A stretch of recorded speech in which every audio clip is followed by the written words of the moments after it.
আসসালামু আলাইকুম ওয়া রাহমাতুল্লাহ। স্থির তড়িতের আজকের এই তৃতীয় লেকচারে আমরা আলোচনা করব তড়িৎ বিভব নিয়ে।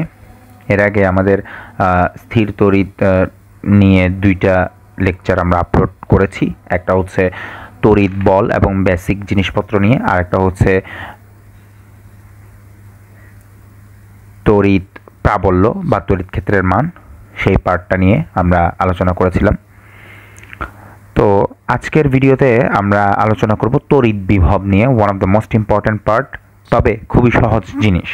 এই যে আমরা তড়িৎ প্রাবল্য নিয়ে কথা বলছিলাম লাস্ট ক্লাসগুলোতে, তড়িৎ প্রাবল্য কয়েকটা টাইপসের ম্যাথ দেখাইছি। হ্যাঁ, এই ম্যাথগুলো আমরা যেরকম এই বিন্দুর তড়িৎ প্রাবল্য বের করছি, এই বিন্দুর তড়িৎ প্রাবল্য বের করছি, আজকে আমরা ওই বিন্দুগুলোর তড়িৎ বিভব বের করা শিখব। আচ্ছা, দেখি এখন তড়িৎ বিভব জিনিসটা জানার জন্য, জিনিসটা কি সেটা বোঝার জন্য আমরা একটা চিত্রতে ফেরত যাই। সেটা হচ্ছে চেনা পরিচিত লাগে কিনা দেখেন। আমরা একটা আহিত একটা বস্তুকে নিলাম, মনে করি এটা হচ্ছে এ, একটা আহিত বস্তু। ওকে, এ একটা আহিত বস্তু নিলাম। এখন এই এ এর এই জায়গা জুড়ে, আমরা লাস্ট ক্লাসগুলোতে বলছিলাম যে এই জায়গা জুড়ে, এই জায়গাটাকে, এই পুরা এই এরিয়াটা, এই একটা গোলকের মতো যে অংশ আছে সেটাকে এই এর কি বলা হয়? তড়িৎ ক্ষেত্র বলা হয়। আমরা জানি তড়িৎ ক্ষেত্র, ইলেকট্রিক ফিল্ড, তড়িৎ ক্ষেত্র। এখন কথা হচ্ছে আমরা তড়িৎ প্রাবল্য যখন বলছিলাম বা তড়িৎ ক্ষেত্রের মান যখন বলছিলাম, তখন কি করছিলাম সেই কথাটা একটু মনে করি। আমরা করছিলাম কি, তড়িৎ ক্ষেত্রের কোনো একটা বিন্দু, এই একটা বিন্দুতে আমরা বাইরে থেকে একটা কি আনছি, একটা একক ধনাত্মক আধানকে আনছি, +1 কুলম চার্জ, মানে একটা টেস্ট চার্জকে আমরা আনছি, এনে এখানে বসাই দিছি। কোথায়? এর তড়িৎ ক্ষেত্রের কোনো একটা বিন্দুতে, যে বিন্দুটার দূরত্ব এইটা কেন্দ্র থেকে আর পরিমাণ দূরে। তো তখন কি বলছি, এই +1 কুলমকে এখানে এনে বসাইলে এই এ চার্জটা ওই +1 কুলমকে বিকর্ষণ করবে। যত বলে বিকর্ষণ করবে সেটাকেই বলছিলাম কি আমরা, তড়িৎ প্রাবল্য। বোঝা গেছে? গেল। তো এটা ছিল হচ্ছে তড়িৎ প্রাবল্য। এখন আমরা তড়িৎ বিভব পড়তেছি। টপিকের নাম হচ্ছে তড়িৎ বিভব।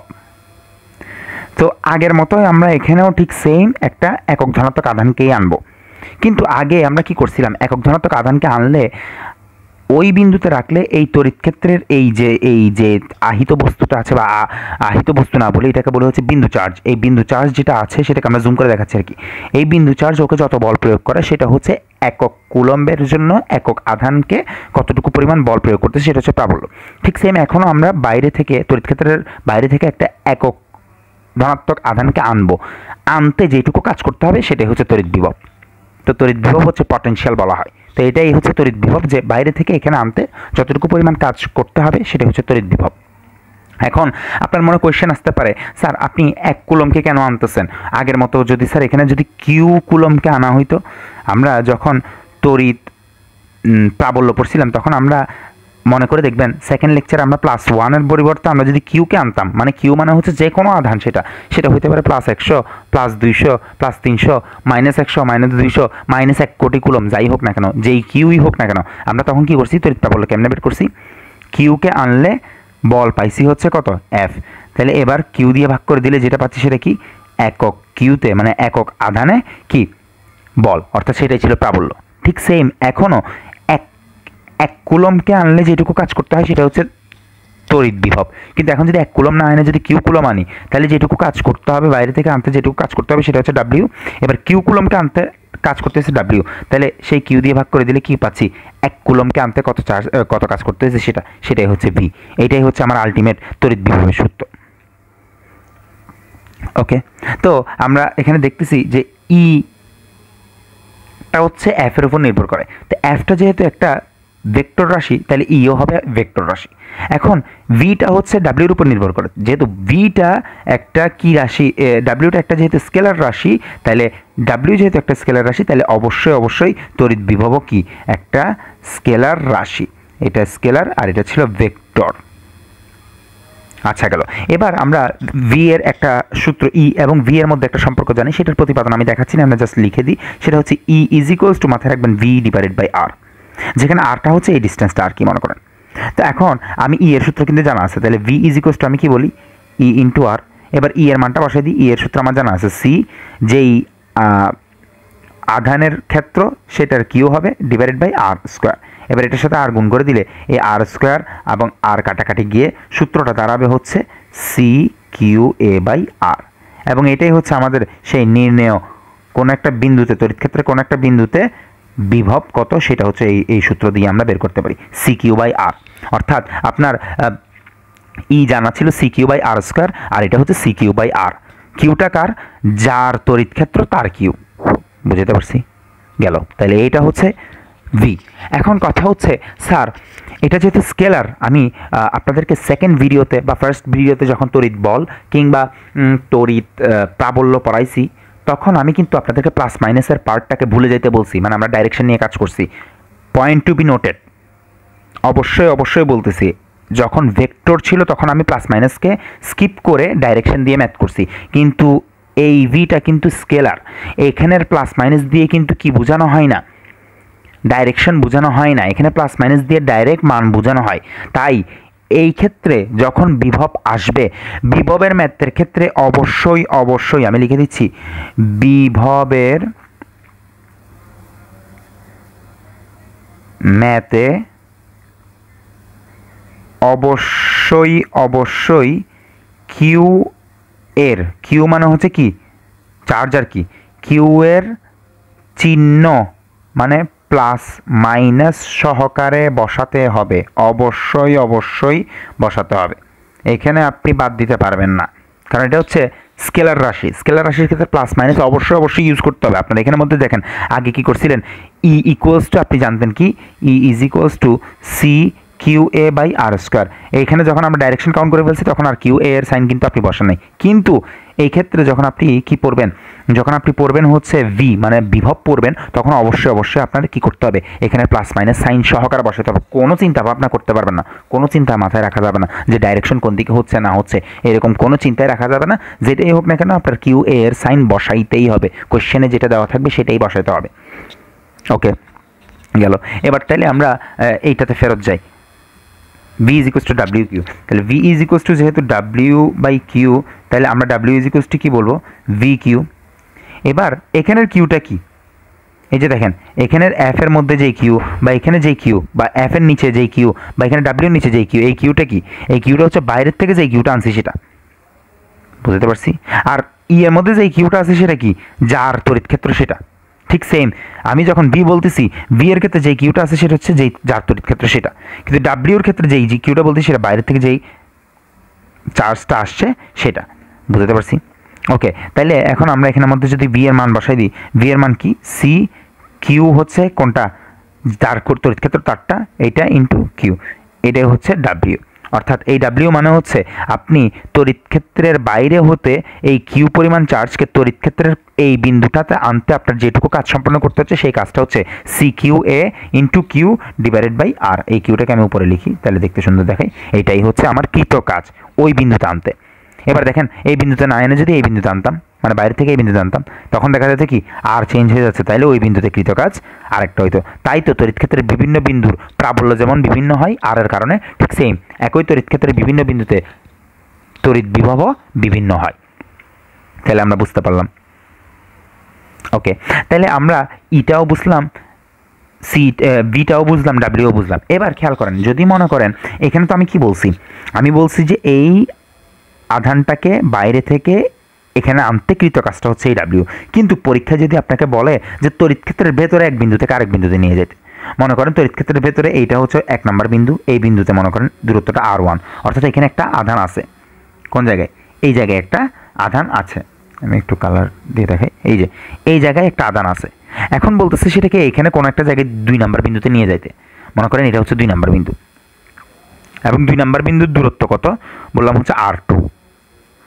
মানে ঘটনা কী হয়েছে জানেন, এই এখান থেকে আর মানে এই 1 নম্বর বিন্দু থেকে 2 নম্বর বিন্দুতে আপনি কী করছেন, এই কিউ চার্জটাকে আনছেন, তাহলে কৃত কাজ কত বের করতে বলছে। তখন কি করবেন জানেন, তখন সূত্র মনে রাখবেন, কৃত কাজ হচ্ছে কি, এমনি নর্মালি কি জানি W is equals to V Q না, ওই ক্ষেত্রে কী হবে জানেন, W is equals to del V into Q. এখন ডেল ভি মানে কি, ডেল ভি মানে হচ্ছে 2 বিন্দুর বিভব পার্থক্য, অর্থাৎ পরের বিন্দুর বিভব হচ্ছে কত V2 মাইনাস আগের বিন্দুর বিভব হচ্ছে কত V1 ইন্টু কিউ। এখন V2 কেমনে বের করবেন? এই দেখেন, আপনি এই বিন্দুর বিভব কেমনে বের করবেন? ওর জন্য এই বিন্দুর বিভব, তার মানে C into Q A divided by R2, আর 1 বিন্দুর বিভব কত C into Q A divided by R1। তো এই যে মান বসাই দিবেন, এটাকে বলবেন কি C Q A by R2 বের করতে পারবেন, মাইনাস এইটার ক্ষেত্রে বসাবেন সি কিউ বি বাই, আচ্ছা এ কেন, আচ্ছা হ্যাঁ এই তো বলবো আসলে, কারণ এ এর জন্যই ঘটতেছে কত R1, ক্ষেত্র কিন্তু এ এর, তাই 1 এর জায়গায় R1 বসেছি, 2 এর জায়গায় R2 বসেছি, গেল। তো এভাবে করে ক্যালকুলেশন করে তার সাথে কিউ কোনটা গুণ করবেন, ওই যে বাইরে থেকে যেই চার্জটাকে আপনি সরাচ্ছেন সেই চার্জটার মানটা গুণ করে দিবেন, তাহলে আপনি এখানের তড়িৎ ক্ষেত্রের ভেতরে এক বিন্দু থেকে আরেক বিন্দুতে আপনি একটা আধানকে নিয়ে যেতে কতটুকু কৃতকাজ করতে হয়েছে সেটা পেয়ে যাবেন। তো এবার আমি একটু রিক্যাপ করি চ্যাপ্টার মানে লেকচার 1, লেকচার 2 এবং লেকচার 3-তে আমরা এই স্থির তড়িৎ রিলেটেড কোন কোন সূত্রগুলো পড়ছি, কী কী সূত্র জানছি সেগুলো আমি একটু এখন রিক্যাপ করতেছি। দেখেন, একদম প্রথম ভিডিওতে আমরা সূত্র পড়ছিলাম কি, F is equals to C Q A into Q B divided by R square. এটা হচ্ছে কি ক্রিয়াশীল বলের সূত্র। আচ্ছা গেল, এরপরে পড়ছি হচ্ছে E is equals to F by Q. এরপরে পড়ছি E is equals to C Q A, মানে যার তড়িৎ ক্ষেত্র তার A divided by R square, যে বিন্দুর তড়িৎ ক্ষেত্রের মান বের করতে চাচ্ছেন সেটা। গেল, এটা একটা সূত্র পড়ছি। তারপর আমরা আরেকটা সূত্র পড়ছি হচ্ছে E is equals to V by R, সেটা একটা সূত্র। আবার পড়ছি কি V is equals to W divided by Q, সেটা একটা সূত্র। আবার যদি বলি V is equals to C Q A by R, সেটা একটা সূত্র। এরপর হচ্ছে কি W is equals to C Q A into যেই কিউটা আনছি সেই কিউ ডিভাইডেড বাই আর, সেটা একটা সূত্র। আবার যদি একই তড়িৎ ক্ষেত্রের ভিতরে দুইটা বিন্দু হয় তখন কি হবে, ডেল ভি ইন্টু কিউ, এটা একটা সূত্র। তাহলে আমরা এখানে কয়টা সূত্র, 1 2 3 4 5 6 7 8, এই 8টা সূত্র কিন্তু আমরা এই 3টা লেকচারে মানে এসএসসি স্ট্যান্ডার্ড, এসএসসিতে স্থির তড়িতের এই 3টা সূত্রই আমাদের কি আছে, জানা আছে, এবং আমরা এগুলো নিয়েই কাজ করছি, সেগুলো নিয়ে ম্যাথ করছি, এবং সামনে আমি বিভব নিয়ে সেই জিনিস নিয়ে এই ভিডিওতে বিভব নিয়ে ম্যাথটা করাবো, এবং চট্টগ্রাম বোর্ডে যেরকম একটা কোয়েশ্চেন আসছে সেই কোয়েশ্চেনটা নিয়ে সেই রকম একটা কোয়েশ্চেন নিয়ে আমি আলোচনা করবো। 2024 ব্যাচে চট্টগ্রাম বোর্ডে এই স্থির তড়িৎ থেকে একটা পুরো সিকিউ আসছে, তো এই সিকিউটা কেমন সলভ করতে হবে বা ওই প্রসেসটা কী, কোয়েশ্চেনটা কী, সেটা নিয়ে আমি এখন আলোচনা করব। দেখি কোন কোয়েশ্চেনটা আমাদের চট্টগ্রাম বোর্ডে কী টাইপসের কোয়েশ্চেন আসছিল। ওইখানে বলা আছে, আচ্ছা আরেকটা কথা বলি এখানে, যে আমরা এই ক্ষেত্রে যখন আমরা এই বিন্দুর অনলি 1-এর ভি বের করছি, তার মানে কি যে কোনো একটা বিন্দুর ভি মানে হচ্ছে বাইরে থেকে ওই জায়গায় একটা +1 কুলম চার্জকে আনতে কতটুকু কাজ করতে হয়েছে সেটা। তাইলে আমরা যখন এইখানে এইটা নিয়ে কাজ করছি, এটাকে কিন্তু আমরা কি বলছিলাম, বিন্দু চার্জ। বিন্দু চার্জ যখন হবে তখন তার ভি হবে কি, এই যে এই বিন্দু চার্জ থেকে ওই বিন্দুর দূরত্ব, আরটা হবে তখন সেটা। কিন্তু যখন আপনাকে বলা হবে যে মনে করেন একটা গোলক আকৃতি বস্তুর বিভব কত, তখন কি হবে জানেন, তখন আপনি তার চার্জ যদি জানা থাকে তখন সেই সূত্রটা হবে কি সি কিউ বাই তার ব্যাসার্ধ জানা থাকলে সেই ব্যাসার্ধটা। তাহলে এই গোলকের বিভব হচ্ছে সি কিউ বাই আর, অর্থাৎ গোলক যদি হয় তাহলে এই আরটা তার ব্যাসার্ধ হয়ে যাবে। আর যখন বিন্দু চার্জ বলবে তখন ওই বিন্দু থেকে যেই বিন্দুর বিভব বের করতে বলছে তখন আরটা হবে সেই বিন্দুর দূরত্ব। বুঝে গেছে? তাহলে আমাদেরকে পরীক্ষায় বেশিরভাগ গোলক দিয়ে দেয়। তাহলে আমি বলি সেরকম একটা কোয়েশ্চেন বলি, এই কোয়েশ্চেনটা মনে করেন চট্টগ্রাম বোর্ডে আসছে, আমি এটা নিয়ে একটু কথা বলার চেষ্টা করব। সবাই খুব মনোযোগ দিবেন, কারণ এখানে বুঝার অনেক কিছু আছে, মানে অ্যাকচুয়াল কনসেপ্ট ক্লিয়ার না থাকলে এই ম্যাথগুলোতে ভুল করার অনেক চান্স রয়ে যায়। আমি এটা মনে করেন, এটা হচ্ছে সেন্টার টু সেন্টার ডিস্টেন্স দেওয়া আছে, হ্যাঁ। বলছে কি দুইটা সমান ব্যাসার্ধের গোলক, এটার ব্যাসার্ধ আর এটার ব্যাসার্ধ পরস্পর সমান। আচ্ছা গেল, এবং ওদের মধ্যবর্তী দূরত্ব মনে করেন কথার কথা বললো 2 মিটার। এখন এটা হচ্ছে এ, এটা হচ্ছে বি। এর চার্জ বলছে মনে করেন কত, 30 কুলম, আর এটার চার্জ বলছে মনে করেন -80 কুলম। গেল, ব্যাসার্ধ আমি কথার কথা মনে করেন আমি বলে দিলাম দুইটার ব্যাসার্ধই সমান। ব্যাসার্ধ সমান বলে দিলে ম্যাথটা সহজ হয়ে যায়। তবে আমি ব্যাসার্ধ সমান হইলেও আমি ঘটনা কি ঘটে এটা ব্যাসার্ধ ভিন্ন থাকলে কিভাবে করে করবেন সেটা দিয়ে করাবো। কারণ ব্যাসার্ধ সমান হলে চট্টগ্রাম বোর্ডে এরকম টাইপসের কোশ্চেন দিছে, ব্যাসার্ধ সমান বলে দিছে, যার কারণে পুরা ম্যাথটা যেরকম 3 স্টেপে করা উচিত সেই জায়গায় সমান ব্যাসার্ধ বলে দিলে 2টা স্টেপ মুখে মুখে করে ফেলা যায়, যার কারণে ম্যাথটা সহজ হয়ে যায়। তো আমি বলি এখানে কোশ্চেনটা কি সেটাই আগে বলি। চট্টগ্রাম বোর্ডে এরকম সমান ব্যাসার্ধের 2টা গোলক দিয়ে দিছে 2024 ব্যাচে। আমি কিন্তু 2024-এর ভিডিও আমি আপলোড করছি, 2024-এর সিকিউ সলভ, এমসিকিউ সলভ, এসএসসির, এইচএসসির সবগুলাই আমার এখানে আপলোড করা আছে। তো আপনারা ওইখানে ভিডিও থেকে দেখে নিতে পারেন।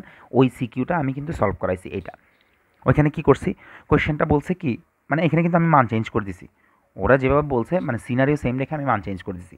কোয়েশ্চেনে বলছে কি 2টা আহিত বস্তু এভাবে আছে, গতে বলছে এদের মধ্যকার ক্রিয়াশীল আকর্ষণ বা বিকর্ষণ বলের মান কত। সেটা আমার করানো এই ভিডিওর মেইন উদ্দেশ্য না। সেই টাইপসের কোয়েশ্চেন আমি 1 নাম্বার লেকচারে আমি দেখাই দিছি। আমার কাজ হচ্ছে ঘ নাম্বার নিয়ে। ঘ নাম্বারে কি বলছে, বলছে কি 2টা গোলককে স্পর্শ করিয়ে, মানে এই গোলকটাকে মনে করেন নিয়ে ওর সাথে স্পর্শ করাই আবার আগের জায়গায় রেখে দিছে, স্পর্শ করে আবার আগের জায়গায় রেখে দিছে। তাইলে ওদের নিরপেক্ষ বিন্দুর কতটুকু কি হবে, সরবে, নিরপেক্ষ বিন্দুটা কতটুকু সরবে। এখন তার মানে কি বুঝাইতে চাচ্ছে, তার মানে হচ্ছে স্পর্শ করার আগে নিরপেক্ষ বিন্দু এক জায়গায় ছিল, স্পর্শ করার পরে নিরপেক্ষ বিন্দু আরেক জায়গায় চলে যাবে। তাহলে স্পর্শ করার আগে নিরপেক্ষ বিন্দু কোথায় ছিল সেটা কিন্তু আমরা ইজিলি ক্যালকুলেশন করে বের করতে পারি। সেটা এই ভিডিওর মেইন উদ্দেশ্য না, সেটা আমরা এর আগের ভিডিওতে বা এর আগের মানে লেকচার 1 অথবা লেকচার 2 একটাতে তড়িৎ বল দিয়ে দেখাইছি, আরেকটাতে তড়িৎ প্রাবল্য দিয়ে দেখাইছি। যে কোনো একটার মতো করে আপনি কি করতে পারবেন, ওই নিরপেক্ষ বিন্দু বের করতে পারবেন। তাও আমি একটু এখানে ক্যালকুলেশন না করে তাও একটু মুখে বলে রাখি কীভাবে বের করব। আমরা কিন্তু একদম কনসেপ্ট থেকে পড়ছিলাম, যখন 2টা বিপরীতধর্মী প্লাস মাইনাস বিপরীতধর্মী থাকবে তখন তাদের মাঝখানের কোনো জায়গাতে কি পাবো না, নিরপেক্ষ বিন্দু পাবো না। হয় ডানে না হয় বামে, মানে হয় এদিকে না হয় এদিকে। এখন কোন দিকে হবে, যেদিকে আধানের পরিমাণ কম। এখন আধানের পরিমাণ কম কোন দিকে, আধানের ক্ষেত্রে খেয়াল রাখবেন কিউ এর ক্ষেত্রে প্লাস মাইনাস দিয়ে কি বোঝানো হয়, প্রকৃতি, আধানের প্রকৃতি। এফ এর ক্ষেত্রে প্লাস মাইনাস দিয়ে বোঝানো হয় আকর্ষণ বা বিকর্ষণ অর্থাৎ ডাইরেকশন, আকর্ষণ বা বিকর্ষণ অর্থাৎ দিক। ঠিক সেম ই এর ক্ষেত্রেও পজিটিভ আর নেগেটিভ দিয়ে কি বোঝানো হয়, আকর্ষণ বা বিকর্ষণ কিংবা কি দিক। ওকে, বুঝতে পারছি। কিন্তু ভি এর ক্ষেত্রে পজিটিভ বা নেগেটিভ দিয়ে বোঝানো হয় বেশি কিংবা কম, কারণ যেহেতু স্কেলার তাহলে প্লাস মাইনাস দিয়ে এখানে কি করা হয়, বেশি কিংবা কম বোঝানো হয় ভি এর ক্ষেত্রে প্লাস মাইনাস দিয়ে। তাই মনে রাখবেন কিউ এর ক্ষেত্রে প্লাস মাইনাস দিয়ে অনলি প্রকৃতি, তাহলে এখানে প্লাস মাইনাস দিয়ে প্রকৃতি বুঝেছে। পরিমাণ কোনটাতে বেশি, 80-তে বেশি, তাহলে কম হচ্ছে 30, তার মানে 30-এর দিকেই কী পাবো, নিরপেক্ষ বিন্দু। মনে করি এখান থেকে এক্স পরিমাণ দূরে, সেটা বের করে ফেলবেন ক্যালকুলেশন করে। সেটা আমার এই ভিডিওর সলভ করানোর উদ্দেশ্য না। যদি না বুঝেন সেটা আপনি কি লেকচার নাম্বার 1 এবং লেকচার নাম্বার 2 দেখে আসবেন। গেল, তাহলে নিরপেক্ষ বিন্দু স্পর্শ করার আগে এখানে আছে। এখন স্পর্শ করার পরে কি ঘটনা ঘটে সেটাই হচ্ছে আমার এই ভিডিওতে বোঝানোর মেইন উদ্দেশ্য। এখন স্পর্শ করার পরে এদের মধ্যে কি হবে, আধানের আদান প্রদান ঘটবে। আধান একটা থেকে আরেকটাতে চলে যাবে। কোন দিক থেকে কোন দিকে যাবে, মানে তড়িৎ প্রবাহ কোন দিক থেকে কোন দিকে হবে। আচ্ছা, কোন দিক থেকে কোন দিকে হবে সেটা আমার দেখার বিষয় না। আমি চলতড়িতে 3টা পয়েন্ট বলছি যে তড়িৎ প্রবাহ কখন হয় বা আধানের আদান প্রদান কখন হয়। তড়িৎ প্রবাহ মানেই তো আধানের আদান প্রদান। তো আধানের আদান প্রদান কখন হবে বা কোন জায়গায় হবে, কখন হবে। আমরা জানি যখন যখন 2টা বিন্দুর বিভব পার্থক্য থাকবে তখনই তাদের তড়িৎ প্রবাহিত হবে বা আধানের আদান প্রদান হবে। কতক্ষণ পর্যন্ত হবে, যতক্ষণ না পর্যন্ত তাদের বিভব সমান না হয়। তাহলে এখন এখানে কিন্তু ওর আকারও দেওয়া আছে, চার্জও দেওয়া আছে, তাহলে ওর এবং ওর দুইজনের বিভব বের করতে পারবো না। ওর বিভবটা কত হবে, ওকে ওর বিভবকে বলবো আমি V A. V A equals to কত, C into Q A divided by কত, আর। ঠিক সেম এটাকে যদি বলি ওর বিভব কত, ওর বিভব পাবো হচ্ছে V B equals to C into Q B divided by R. এবং এই আরগুলোকে কি এসআই পদ্ধতিতে মিটারে নিতে হবে। তো ক্যালকুলেশন করে ফেলেন, ক্যালকুলেশন করে ক্যালকুলেটারে মান বসাই দেখেন কত হয়।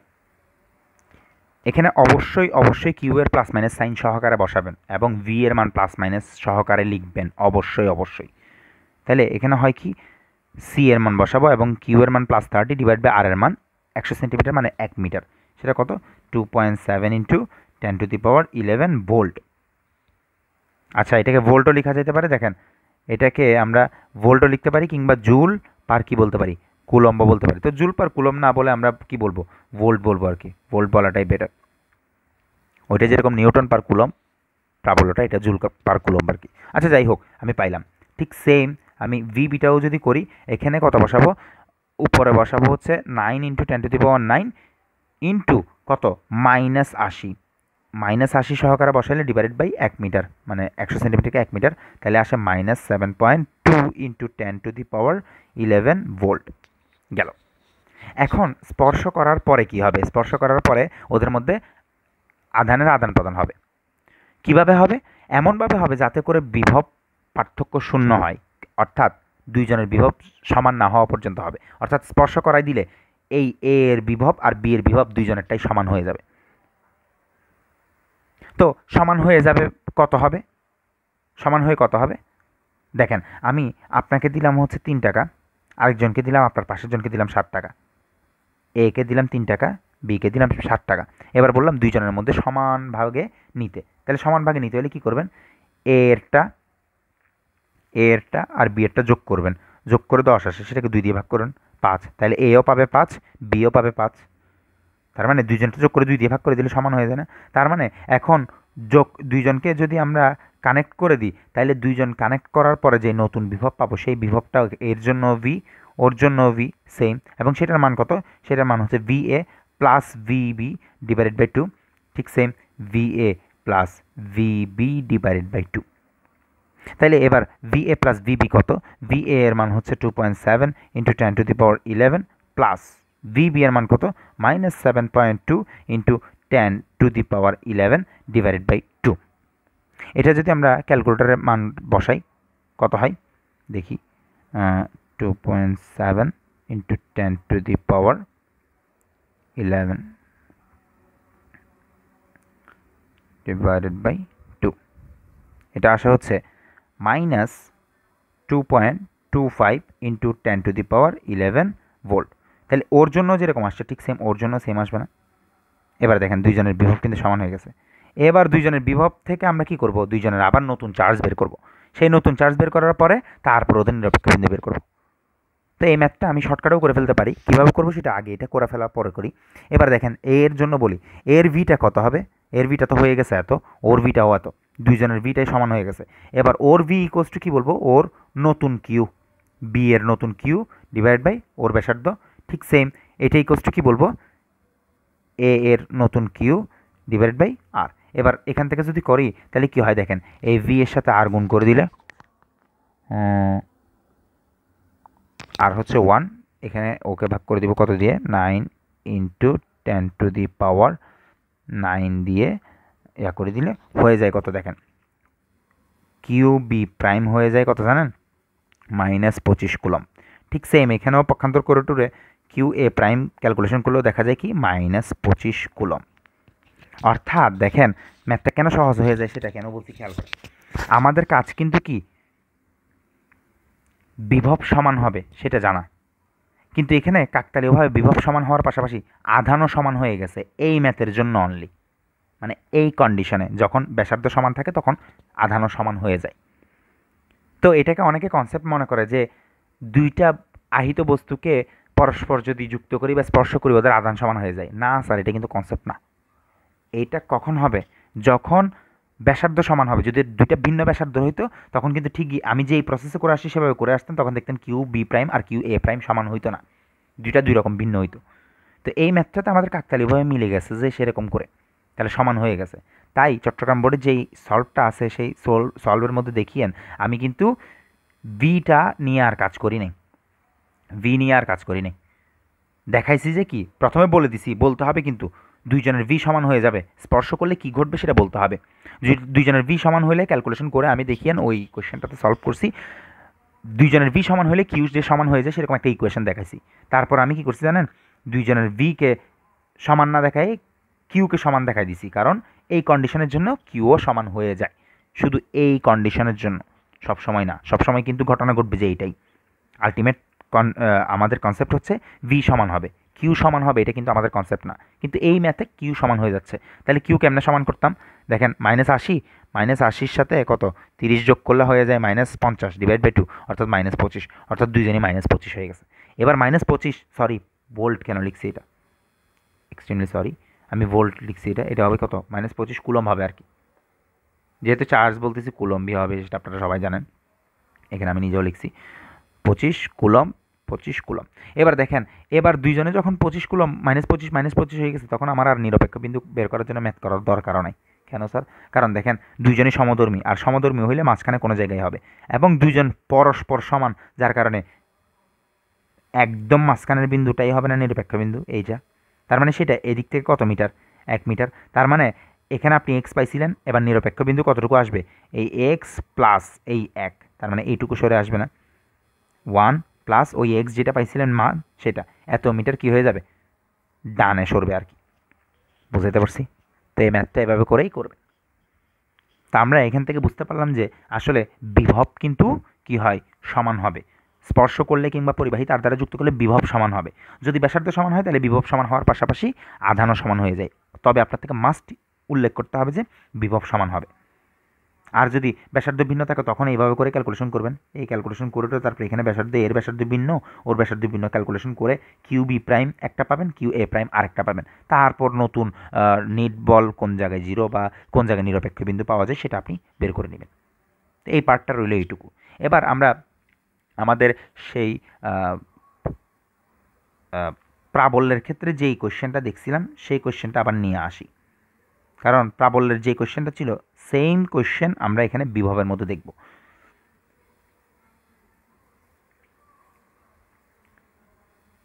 এটা কি হলো, আমরা এই কোয়েশ্চেনটাকেই কপি করে নিয়ে আসি।